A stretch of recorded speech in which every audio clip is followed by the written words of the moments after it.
안녕하세요. 파이팅 홍공TV입니다. 오늘은 산림기능사 필기 기초 스피드 문답하기 그 첫 번째 시간을 진행하도록 하겠습니다. 기능사 시험 초단기 합격의 비결은 짧은 시간에 최대한 많은 기출 문제들을 문답 형식으로 머릿속에 담아서 시험 당일날까지 까먹지 않고 한 번에 쏟아내는 방법. 그게 바로 비결입니다. 한 문제라도 더 외운다는 생각으로 집중력 있게 반복하세요. 그럼 바로 시작합니다.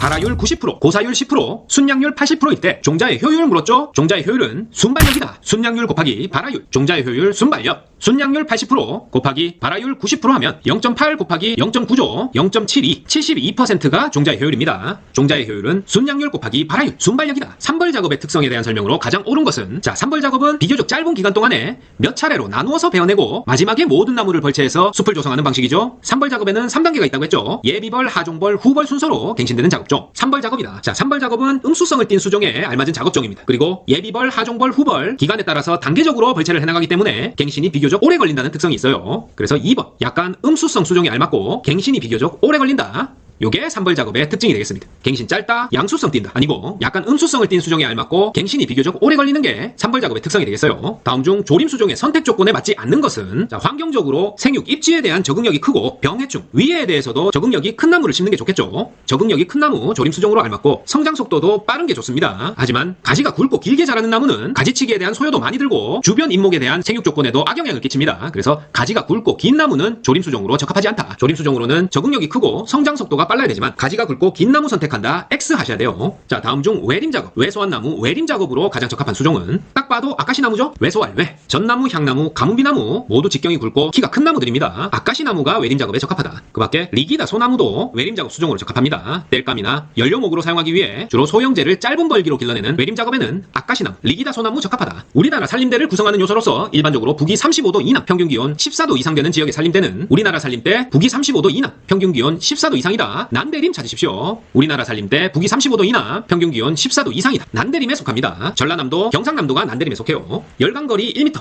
묘강거리 1m로 묘목을 식재하려면 1헥타르당 몇 그루의 묘목이 필요한가? 자, 헥타르 면적에 따른 묘목 본수 계산은 이 전체 식재 면적을 요 묘목 사이 거리 곱하기 줄 사이 거리, 결국에는 요 한 칸의 면적이겠죠? 한 칸의 면적으로 나누어주면 전체 식재 묘목 수가 나오게 되겠어요. 그래서 1헥타르가 미터 단위로 몇 제곱미터인가? 그걸 먼저 알아야 되겠죠? 1헥타르는 1만 제곱미터입니다. 요렇게만 해주면 열강거리 1m, 묘강거리 1m니까 요 한 칸의 면적은 1제곱미터겠죠? 1제곱미터로 만 제곱미터 나눠주면 만 그루가 필요하다. 이렇게 나옵니다. 열강거리 곱하기 묘강거리로 1헥타르, 만 제곱미터를 나눠주면 된다. 1헥타르당 만 그루 묘목 필요합니다. 다음 중 정선 종자의 수율이 가장 높은 수종은 정선한 종자의 수율이 높다는 것은 열매를 선별해서 얻은 종자 수가 많다는 걸 의미해요. 몇 가지 주요 수종의 수율을 암기하고 있어야 되겠죠. 가뭄비나무의 수율은 2.1%, 소나무는 2.7%, 편백은 좀 높아요. 11.4%. 하지만 정선 종자의 수율이 가장 높은 수종은 전나무입니다. 전나무 수율은 19.2%다. 정선 종자의 수율이 가장 높은 수종은 19.2%로 전나무입니다. 전나무 수율이 가장 높다. 자, 산벌 작업의 순서 예하후죠. 예하후. 예비벌, 하종벌, 후벌. 산벌 작업의 순서는 예하후다. 갱신을 준비하는 단계인 예비벌 혹은 수강벌이라고 하고요. 모수로부터 종자를 떨어뜨려서 치수 발생을 돕는 하종벌, 치수 발육 촉진하는 후벌. 이렇게 예비벌, 하종벌, 후벌 순서로 산벌 작업을 진행합니다. 예하후. 자, 모수 작업법에 대한 설명으로 옳은 것은 모수 작업법은 이미 성숙한 인분을 대상으로 해서 벌채를 할 때 약 10% 정도 종자 공급을 위해서 모수가 되는 인목을 남겨두고 그 밖에 약 90% 되는 인목은 모두 벌채하는, 개벌하는 갱신 방법이 모수 작업법입니다. 모수 작업법은 양수 갱신에 적합하다고 했죠. 그리고 요 남겨진 10%도, 어미나무 10%도 종자 공급 후에 갱신이 끝나고 나면 벌채를 해버린다. 그래서 모수 작업법에 의해서 갱신된 인분은 동령님 형태라고 했습니다. 자, 그래서 보기를 살펴보면 임지를 정비해서 노출된 임지의 갱신이 이루어질 수 있다. 자, 요거 모수 작업법 설명 맞죠? 90% 벌채하고 모수만 남겨뒀다가 결국에는 갱신 끝나면 100% 다 벌채하는 형태니까 노출된 임지 갱신이 이루어질 수 있습니다. 자, 벌채가 집중적으로 이루어지는 건 맞지만 거의 한 방에 90% 다 해버리기 때문에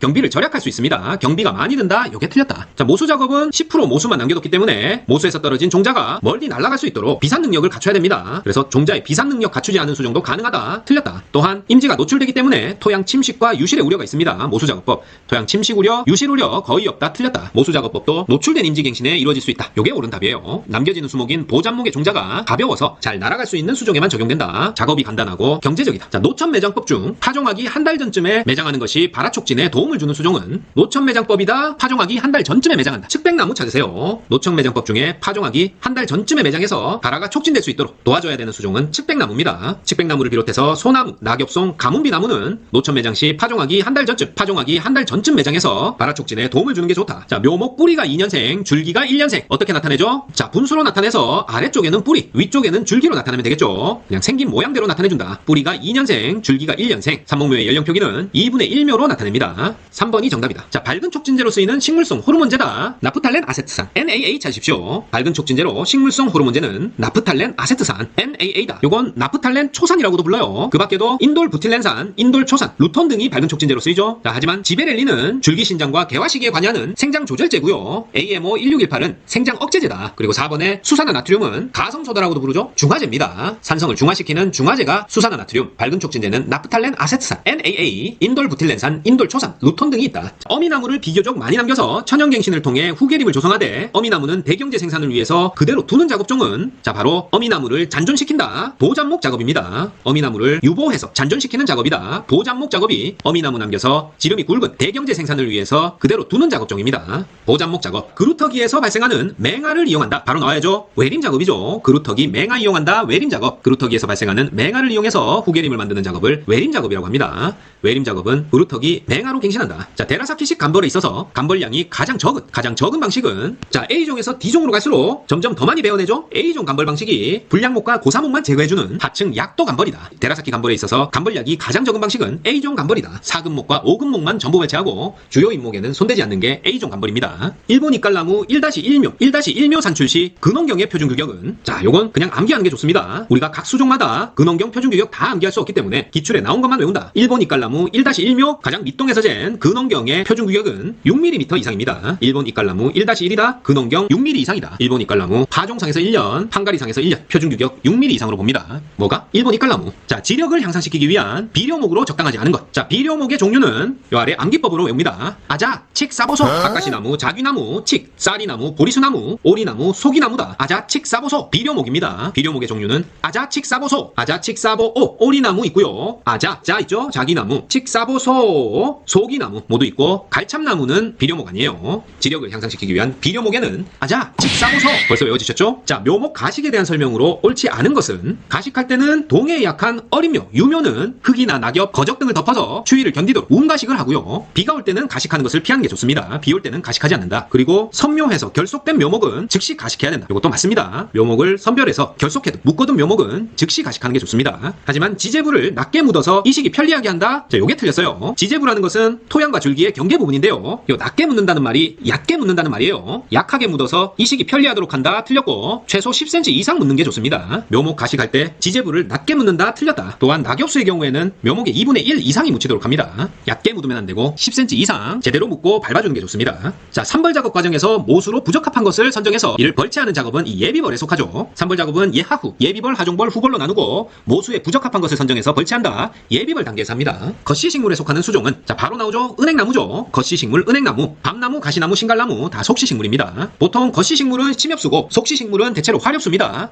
은행나무가 보기에 화렵수 같지만 침엽수다. 겉시식물, 은행나무, 침엽수 이렇게 연계시킵니다. 자, 종자를 정선한 후에 바로 노천 매장을 한다. 어떤 수종이죠? 자, 여기서는 벚나무 있네요. 벚나무, 단풍나무, 들매나무, 잣나무, 백송, 호두나무, 느티나무, 은행나무, 목련, 백합나무 등은 종자 정선한 다음에 바로 노천 매장합니다. 벚나무, 단풍나무, 잣나무, 호두나무, 느티나무, 은행나무, 목련, 백합나무 등 있다. 어떤 수종이다? 정선 후에 바로 노천 매장, 바로 노천 매장입니다. 자, 아까 노천 매장법 중에 파종하기 한 달 전쯤에 매장해서 발화 촉진을 해준다는 수종도 있었죠. 칡백나무, 소나무, 낙엽송, 가문비나무였습니다. 다시 한번 상기해보시고 갱신 대상 조림지를 띠모양으로 나눠서 순차적으로 개벌해가면서 갱신하는 것으로 3차례 이상에 걸쳐서 개벌한다. 연속 대상 개벌법입니다. 순차적으로 3차례 이상 개벌한다. 연속 대상 개벌법입니다. 3차례 이상 순차적으로 띠모양으로 나누어서 개벌하는 연속 대상 개벌법. 키워드만 딱딱 암기합니다. 순차적 3차례 띠모양 연속 대상 개벌법입니다. 자, 개벌 작업의 장점으로 옳지 않은 것은 자, 개벌 작업은 모두 베버리는 거죠. 양수 수종 갱신에 유리하고 방법이 좀 무식하지만 간단하고 경영에 용이하다. 하지만 임지가 황폐화되는 단점이 있다고 했죠. 3번에 임지의 수목 모두 제거돼서 황폐화된다 해야 되는데 지력 유지에 용이하다 했네요. 그냥 3번 지문 자체가 잘못됐다. 지문 자체만 읽어도 잘못된 걸 알 수 있습니다. 개벌 작업은 임지 모든 수목 제거되는 건 맞지만 그렇기 때문에 임지가 황폐화되고 지력이 떨어지는 단점이 있어요. 동력림이 형성된다. 맞고 모든 쑥 가꾸기 작업이 편하고 경제적이다. 맞습니다. 개벌 작업의 특징. 양수수종갱신에 유리하고 간단하다. 경영에 용이하다. 동력림 형성된다. 하지만 모든 수목 제거되기 때문에 지력이 떨어지고 황폐화되기 쉽습니다.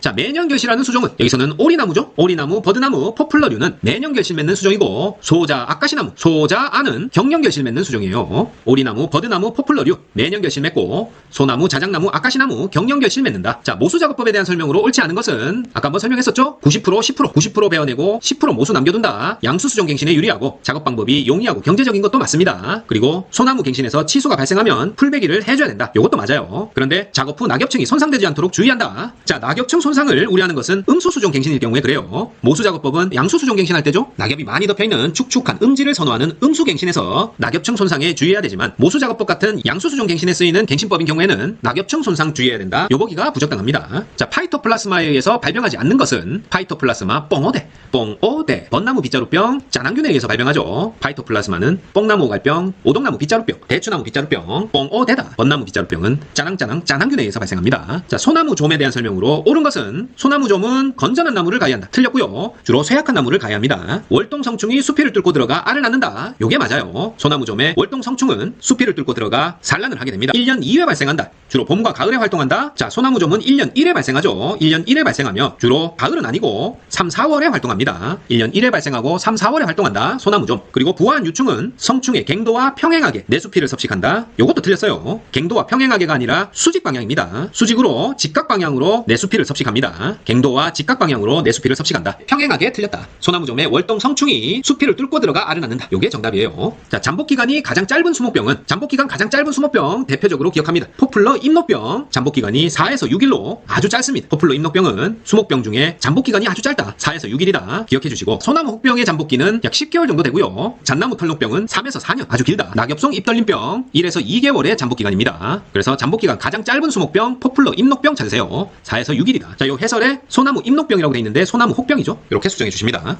자, 밤나무 혹벌의 번식 형태로 옳은 것은 자, 밤나무 혹벌은 암컷으로만 번식하는 단위 생식을 합니다. 밤나무 혹벌의 암컷은 수컷 없이 암컷으로만 수정이 이루어지는 단위 생식으로 번식한다. 자, 주재료를 용제에 녹여서 계면 활성제를 유화제로 첨가해서 만들었다. 자, 요런 것을 유제라고 하죠. 유제는 물에 잘 녹지 않는 주재를 용제에 녹여서 계면 활성제를 유화제로 첨가합니다. 이렇게 만들어진 게 유제다. 31번. 주풍에 의한 피해로 가장 거리가 먼 것은 자, 주풍은 계속적이고 규칙적으로 부는 바람을 말합니다. 이 주풍에 의한 피해는 수영을 불량하게 하고 잎목의 생장량을 감소시키고 침엽수의 경우에는 상방 편심 생장을 하게 된다. 위쪽이 한쪽으로 치우쳐서 생장하는 걸 말해요. 상식적으로 이해가 되죠? 하지만 기공이 폐쇄되어 광합성 능력이 저하되는 것과는 상관없다. 바람이 많이 분다고 해서 기공이 폐쇄되고 광합성 능력이 저하되는 건 아닙니다. 주풍이 계속되면 모양이 망가지고 생장량이 감소한다. 이 기공 폐쇄되고 광합성 능력 저하되는 것은 주로 가뭄에 의해서 수분 스트레스를 받으면 나타나는 현상입니다. 바람 피해, 주풍 피해와는 거리가 멀다. 손이나 그물 등을 사용해서 해충을 직접 잡아 방지하는 것. 직접 잡는다. 포살법이죠. 손이나 그물 등을 이용해서 해충을 직접 잡는 방법. 포살법. 주로 묘목에 큰 피해를 주고 종자를 소독해서 방지하는 것은 오리나무 갈색무늬병입니다. 오리나무 갈색무늬병균은 종자에 묻어있는 경우가 많아요. 그래서 종자 소독을 철저히 해서 방지한다. 오리나무 갈색무늬병 종자 소독과 연결시킵니다. 묘목에 큰 피해 주고 종자 소독으로 방지하는 오리나무 갈색무늬병. 자, 아황산가스의 가장 약한 수종은 아황산가스의 강한 수종, 약한 수종 암기법으로 외우면 되겠죠. 아황산가스의 강하다 푸르가시 은사벽, 아황산가스의 약하다 삼소전자 느티도. 여기서는 자작나무가 아황산가스의 약한 수종이네요. 푸르가시 향 은사벽. 그리고 동백나무도 아황산가스에 강하지만 자작나무를 비롯해서 삼나무, 소나무, 전나무, 느티나무, 독일가뭄비 등은 아황산가스의 약한 수종입니다. 삼소전자 느티도, 푸르가시향 은사벽 기억하십니다. 자, 다음 중 알로 월동하는 해충은 알로 월동한다. 매미나방이죠. 매미나방은 알로 월동한다. 동나방은 유충으로, 미국 흰불나방과 참나무 제주나방은 번데기로 월동합니다. 매미나방이 알로 월동한다. 매미알,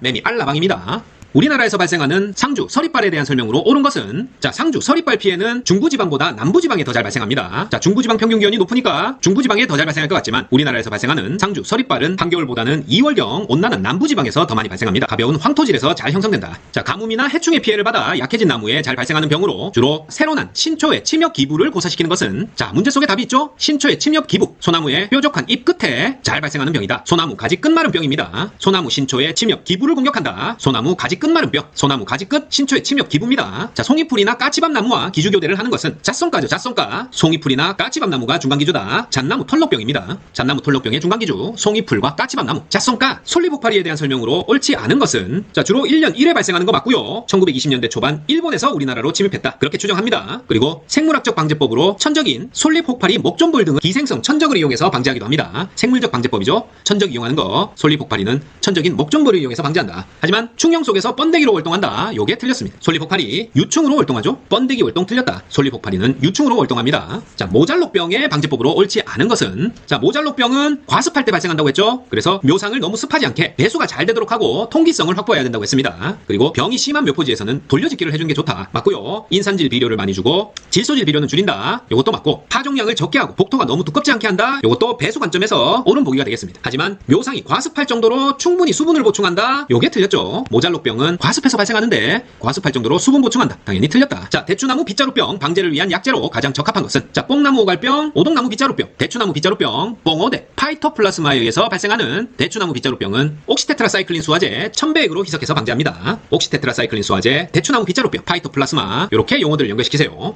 뽕오대. 자, 해충 방제 이론 중에 경제적 피해 수준, 경제적 피해 수준이란 바로 해충에 의한 피해과 이를 방제하는 데 드는 방제비가 같은 수준인 해충의 밀도를 말합니다. 해충이 발생해서 피해를 입힌 돈, 그리고 이를 제거하기 위해서 드는 돈, 방제비가 같은 수준일 때 해충의 밀도를 경제적 피해 수준이라고 합니다. 피해액과 방제비를 비교했을 때 어느 한쪽이 높거나 낮을 때를 말하는 게 아니라 피해액과 방제비가 같은 수준일 때를 말한다. 경제적 피해 수준. 해충이 나무에서 내려올 때 줄기에 지피나 가마니를 감아서 해충이 파고들도록 해서 이것을 태워서 해충을 방제하는 방법. 자, 줄기에다가 지피나 가마를 이렇게 감아놓은 것, 해충의 잠복장소 역할을 하죠. 이렇게 모아서 유살한다. 잠복장소 유살법이 되겠습니다. 줄기에 지피나 가마니를 감아서 잠복장소로 유인하는 거죠. 유인해서 죽이는 방법. 잠복장소 유살법이다. 자, 44번. 외국에서 들어온 해충이 아닌 것은 자, 우리나라 토종해충 솔라방입니다. 솔라방은 우리나라 토종해충이다. 밤나무 혹벌, 미국 흰불나방, 버즘나무 방패벌레 모두 일본이나 미국, 북아메리카에서 온 거고요. 솔라방, 송충이는 우리나라 해충이에요. 토종 해충이다. 자, 포플러 잎녹병의 중간기준은 일본 이깔나무와 현호색입니다. 포플러 잎녹병 중간기준은 일본 이깔나무, 낙엽송이죠. 현호색이다. 자, 그 외에 줄꽃주머니가 포플러 잎녹병의 중간기준입니다. 포플러 잎녹병, 일본 이깔나무, 낙엽송, 현호색, 줄꽃주머니입니다. 산림작업용 도끼날 형태 중에 나무 속에 끼어서 쉽게 무뎌지는 것은 바로 삼각날입니다. 도끼날 중에 쉽게 무뎌진다. 나무 속에 끼기 쉽다. 삼각형 도끼날이에요. 이렇게 적당한 아치형이 돼야 되고 너무 무딘 둔각형이다. 그랬을 때도 날이 튕겨나가기 쉽겠죠. 삼각형은 끼기 쉽고 둔각형은 튕겨나간다. 아치형이 적당합니다. 산림작업용 도끼날. 체인톱 작업 중에 위험에 대비한 안전장치가 아닌 것은 자, 핸드가드, 체인잡이, 체인브레이크 모두 안전장치 맞죠? 하지만 스프로킷은 안전장치 아니죠. 스프로킷은 본체 내에서 엔진에서 전해오는 동력을 체인홈과 맞물려서 이렇게 안내판과 연결된 직접적으로 회전시켜주는 기어 부품이 되겠어요. 톱니바퀴가 스프로킷이다. 동력 전달장치가 되겠어요. 안전장치 아닙니다. 핸드가드, 체인잡이, 체인브레이크는 안전장치다. 와이어로프로 고리를 만들 때 와이어로프 직경의 몇 배 이상으로 하는가? 바로 20배 이상으로 합니다. 와이어로프로 고리 만들 때 와이어로프 직경의 20배 이상의 길이로 만든다. 와이어로프 고리 20, 와이어로프 고리 20배, 직경의 20배의 길이로 고리를 만듭니다. 자, 이 행정 내연기관에 일정 비율의 오일을 섞어야 하는 이유로 가장 적당한 것은 자, 오일은 윤활유죠. 엔진 내에서 마모 방지, 냉각작용을 하는 기본적으로 윤활을 위한 기능이 가장 먼저예요. 이 행정 내연기관에 일정 비율로 오일 섞는 이유는 엔진 윤활을 위해서다. 자, 다른 보기 읽다가 헷갈립니다. 그냥 하나만 정확히 외운다. 이 행정기관에서 25대 1로 엔진 오일 섞는 이유, 엔진 윤활을 위해서가 첫 번째 이유입니다.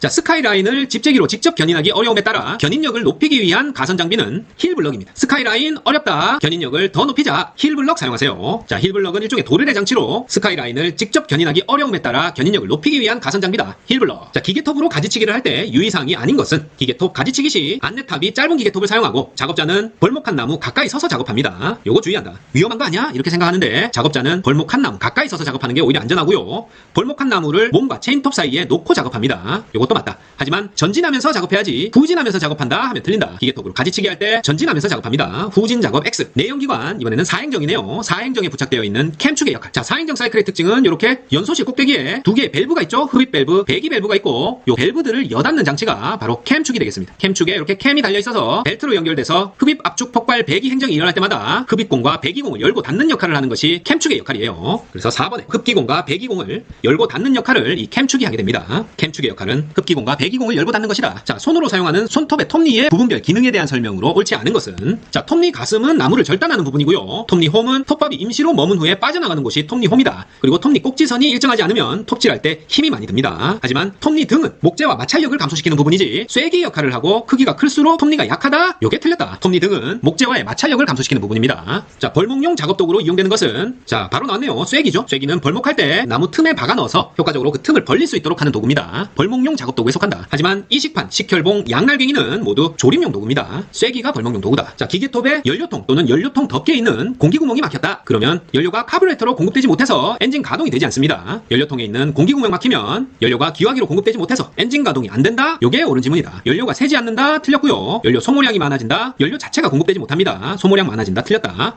가솔린과 오일이 분리되지만 가솔린만 들어간다. 연료인 가솔린 공급되지 못합니다. 가솔린만 기화기로 들어간다. 틀렸다. 아예 연료가 기화기로 공급되지 못하기 때문에 엔진 가동이 안 된다. 요거 찾으셔야 됩니다. 어떨 때? 기계톱에 연료통 또는 연료통 덮개에 있는 공기구멍이 막혔다. 그럴 때 나타나는 현상입니다. 자, 농업용 트랙터를 임업용으로 활용했다. 앞차축과 뒤차축의 하중비는 60대 40입니다. 6대 4다. 농업용 트랙터 임업용으로 활용했다. 앞뒤축 하중비 60대 40, 60대 40 기억합니다. 자, 볼도목의 운반이 주목적인 임업기계는 포워더입니다. 지타기는 가지치기 작업용이죠. 펠러 번처는 펠러, 넘어뜨리고 번처, 볼도목 다발을 모아서 쌓는, 베어서 모아 쌓는 게 펠러 번처고요. 프로세서도 주로 가지치기를 하고 절단 작업까지 동시에 할 수 있는 기계가 프로세서. 하지만 운반 작업이 주목적이다. 포워더 장비입니다. 체인톱의 점화 플러그 정비주기. 점화 플러그는 주간 정비에 속하죠. 점화 플러그 외부 점검, 양극, 간극 조정 0.4에서 0.5mm로 그 다음에 깨끗하게 청소하고 정비하는 것, 그 점검 결과에 따라서 교환할지 말지 점화 플러그 교환하는 것까지 모두 점화 플러그에 관련된 것은 주간 정비라고 했습니다. 점화 플러그 점검은 주간 정비다.